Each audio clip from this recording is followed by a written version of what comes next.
DETV News is powered by DART, Delaware's transit service. Moving forward. Tonight, a shocking new trend of sextortion is hitting college campuses, and a University of Delaware student is the latest victim of this troubling crime. Plus, get ready to dig a little bit deeper at the toll booth, and don't miss our rundown of the best events happening across Delaware this weekend and a weather forecast that promises some relief from this heat. Those stories and much more coming up tonight on DETV News.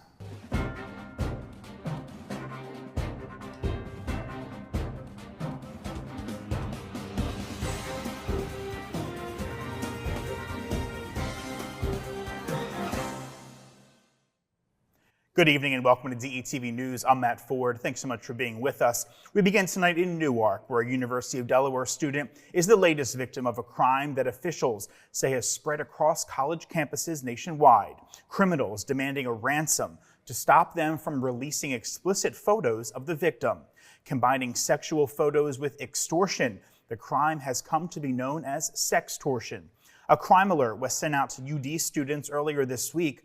Officials note that while men are often targeted in sextortion cases for money, women and children can also be targeted by criminals who demand more sexually explicit photos and videos or even sexual favors. The criminal will often become friends with the person and send friend requests to people that the victim knows. Those friends, believing the culprit is a mutual friend on social media, may also be targeted. Then they start to threaten those shared photos unless the victim pays up. Experts say there are ways to protect yourself. They say if you don't know the person, don't let them into your social media circle online. And a good rule of thumb is if you're not comfortable with your parents or grandparents seeing the images of the video, well, you might not want to take it to social media and send it. Anyone who is victimized is urged to never pay the ransom.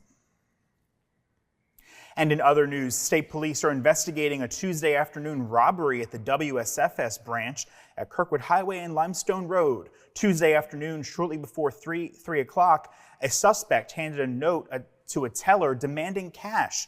Well, the bank employee did comply, and the suspect fled with money. The suspect is wearing a black mask and is believed to be a white male. Anyone with information on Tuesday's holdup is asked to call 302-365-8404 or Delaware Crime Stoppers at 1-800-TIP-3333.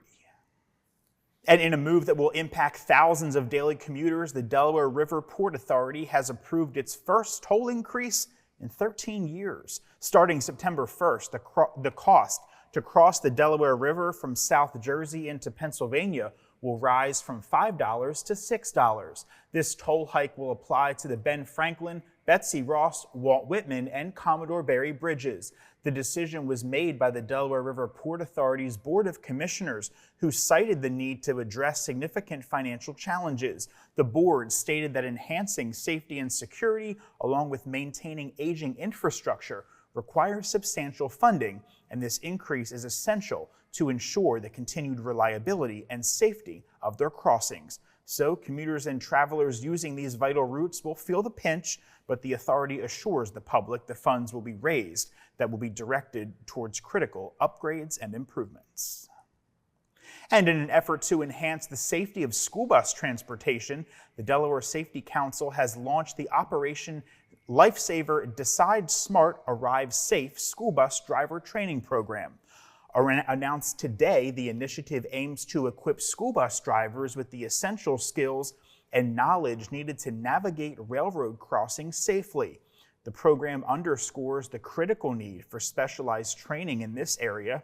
With a focus on community engagement and outreach, the Delaware Safety Council seeks to address the unique challenges that school bus drivers face daily. By providing targeted resources, the training aims to prevent accidents and ensure the well-being of both students and drivers. The Decide Smart, Arrive Safe program became available back on June 27th, and school districts and bus companies can schedule training sessions through the Delaware Safety Council by emailing railsafety@delawaresafety.org. And for more information about the Delaware Safety Council and its programs, visit delawaresafety.org or call 302-276-0660. And the long-abandoned Emily P. Bissell Hospital in Brandywine Springs may see new life. Governor John Carney signed the fiscal year 2025 bond bill on June 30th, authorizing $18 million for its renovation. The funds aim to create a new lab and office space for the Division of Forensic Science under Delaware's Department of Safety and Homeland Security. The current facilities have outgrown their electrical capacity and are no longer adequate. A committee will be formed to maintain communication between state entities and neighboring communities. It will include top state officials and public representatives. This marks a significant step toward repurposing the hospital, closed since 2015. Nearby residents and officials look forward to the renovation's potential to revitalize the area while preserving its historical significance. And in a solemn ceremony at Naval Submarine Base New London, Commander Robert Lowe handed over command to the USS Delaware to Commander Jason Patton.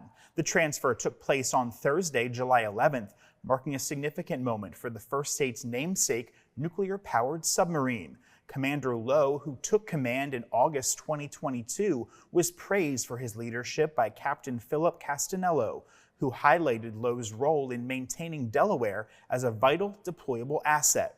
Castanello emphasized the crucial role of the submarine force in national security. Commissioned in August 2020, the USS Delaware is a Virginia-class fast-attack submarine, notable for being the first naval ship commissioned while underwater. With a crew of over 130, it remains a formidable element of the U.S. Navy's fleet. And the Newcastle County Fire Service has established a dedicated team to review and overhaul its membership requirements and vetting practices. This initiative follows the troubling arrest of a deputy fire chief from a Newcastle County fire company accused of raping a 15-year-old girl. The Newcastle County Fire Service Membership Employment Standards Working Group brings together business and community leaders, fire and EMS personnel, as well as current and former public officials. Their mission is to ensure the integrity and safety of the fire service moving forward. The former Deputy Fire Chief Dwayne Pearson, seen here, was sentenced to 35 years in prison. In the wake of this case, the department is taking proactive steps to implement stringent safety measures. The newly formed working group is set to commence meetings in the next few weeks. They plan to meet regularly, aiming to complete their work by early 2025.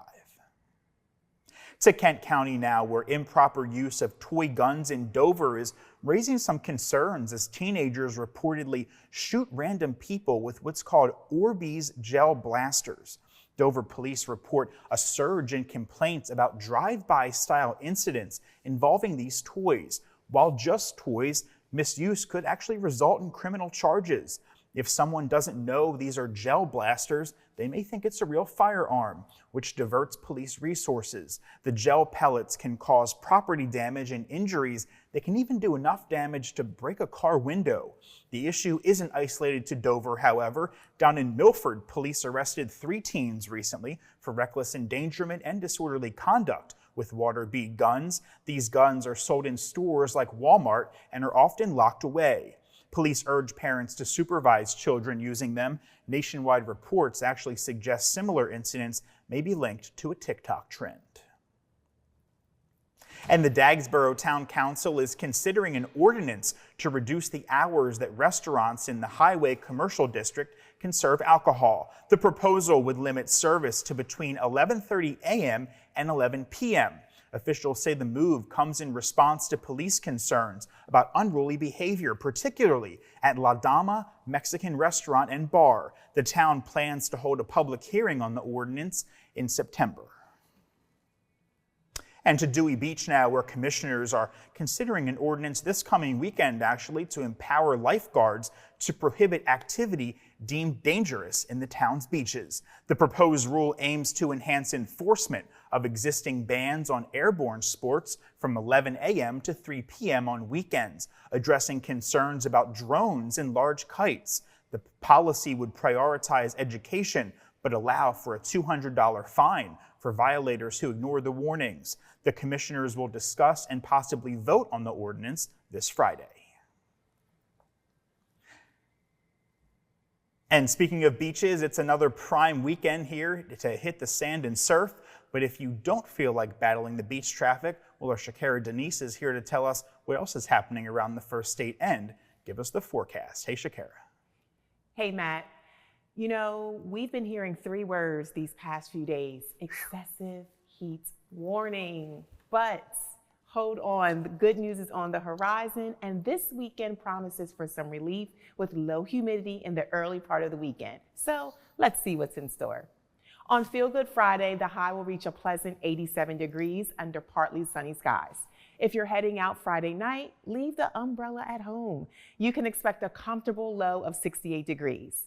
On Saturday, we'll have some cloudy skies and a high of 80 degrees during the day, with evening temps mirroring Friday's.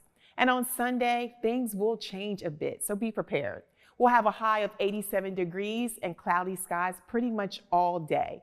Evening temperatures will settle in the 70s, but heads up, we will see some thunderstorms, and our old friend humidity will pop in and make an appearance. So ladies, consider this your hair warning. It may not be a great hair day, but don't worry, the weekend isn't a washout and there's plenty to do in Delaware. Now, let's check out my spotlights, events, and happenings you don't want to miss. We still have some beautiful weeks of summer left, so for those visiting our beaches this weekend, listen up. Fenwick Flicks movie night is this Friday, featuring the 2023 version of The Little Mermaid. It's definitely one of my favorite Disney movies. There will be games during the day and the movie showing in the evening.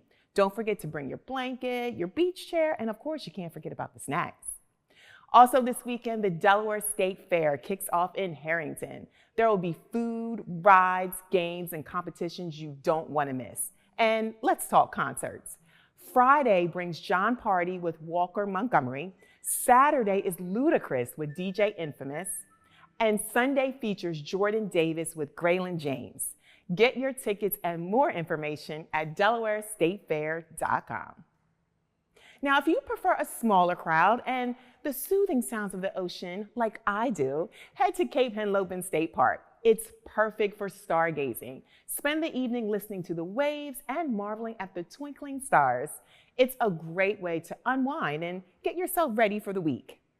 Now, speaking of stars, don't miss Julius Caesar, presented by Delaware Shakespeare at their summer festival Under the Stars at Rockford Park and Museum. This play dives deep into the balance between violence and vengeance. Performances run Wednesday through Saturday at 7:30 p.m. and Sundays at 6 o'clock p.m. For more details, visit delshakes.org. And for some family fun, check out Fishing on the Brandywine. It's a great opportunity for some family QT. Poles, fishing line, bob, and hooks are provided, and no fishing license is required. Visit hagley.org for more info and to purchase some tickets. That's your weather and weekend wrap up, so back to you, Matt. Thanks, Shakira. Don't you love Shakira's spotlights? I sure do. Plans are underway for the reconstruction of Wilmington's 115-year-old People's Settlement Association. A groundbreaking ceremony on Monday drew current and former participants, elected officials, nonprofit representatives, and civic leaders, reflecting the center's historical influence in the community. Founded in 1901 to support European immigrants and working-class families, the center's existing 1,350-square-foot building, constructed back in 1920, will be modernized with upgraded facilities, including elevators, classrooms, and a gymnasium. The $12 million renovation funded by this year's bond bill is part of a broader reinvestment plan. Leaders like Senator Darius Brown and Representative Stephanie Bolden emphasized the center's vital role in their lives, while Tiana Sanders, now a dance instructor, called it, quote, a full circle moment. And property owners with boxwoods, listen up, be on the lookout here. The box tree moth, least lethal to these shrubs, has been found here in the first state. The U.S. Department of Agriculture confirmed the moth at a Kent County residence, according to a July 15th press release from the Delaware Department of Agriculture. Boxwoods are a popular evergreen shrub, and they face severe damage or even death if infested. We're told that the aggressive, destructive nature of the caterpillar makes quick action essential, as defoliation can occur within as quickly as 10 days. That's according to Jessica Munsky, the plant industries administrator. The larvae, lime green with black stripes and white spots, can grow up to 1.5 inches. The state agriculture department is collaborating with the USDA and the University of Delaware to control the infestation. For sightings, you're asked to contact the Delaware Cooperative Extension Master Gardeners. So something to look out for in your front yard or backyard. Do you have any of those? I don't know because I don't go outside. It's better than me. I don't have a green thumb. Neither do I. Yeah. So something that's I definitely why we do not bond so have. well. Yeah, right. That is right. There you go. I'm loving Shakira's spotlights. Of course. I wanted love to it. bring something to our DETV fam on things going on in Wilmington and outside of Wilmington because give a lot of Sussex County love in your rundown today. Exactly. I love it. Yeah. Yeah. And don't forget to visit the state fair. I think that'll be I fun. think I might go there this weekend with the cool temps. It'll be Yeah. nice. Yeah. Yeah. No humidity. I love it. Well, I don't know. Well, Sunday, like I said, there will be I'll humidity. go So tomorrow. All right. Sounds we'll take good. it how we can get it. Well, good to have you, and we'll see you next week. Of course. Thank you. Of course. Well, that's going to do it for this edition of DETV News. Don't forget, for news anytime, be sure to follow us all across our social media platforms. And for a look at what's happening all around Delaware, visit our website at detvch.com.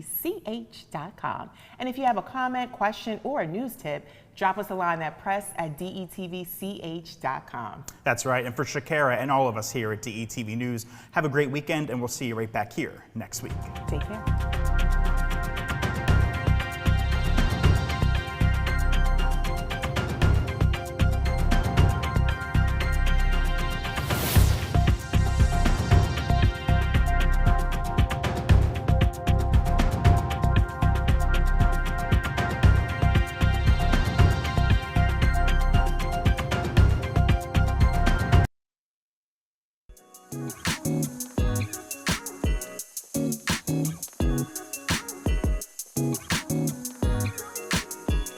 We don't talk about prostate cancer enough, and it's the most diagnosed form of cancer and the second most common cause of cancer death among black men in both Delaware and the United States. Approximately 1 in 8 men will be diagnosed with prostate cancer in their lifetime, but just by asking your healthcare provider if you should get a screening could help you detect prostate cancer early and save your life. So let's talk about it. Talk to your healthcare provider today about a prostate cancer screening if you are 40 years of age or older, or have a family history of prostate cancer. If you don't have insurance, or if your insurance doesn't pay for cancer screenings, Screening for Life may provide you with the screenings that you need, and Nurse Navigators make this process easier. To learn more, visit healthydelaware.org/prostate or call 211. Ask your healthcare provider about a prostate cancer screening, and you're asking for so much more.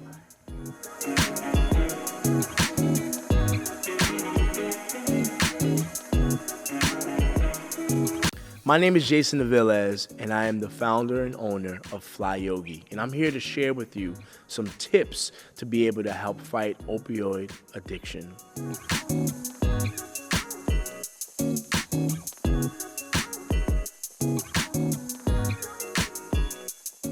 Opioid addiction is a real growing problem here in America, and I'm here to share with you some tips that you can be able to integrate into your everyday life to really fight against opioid addiction.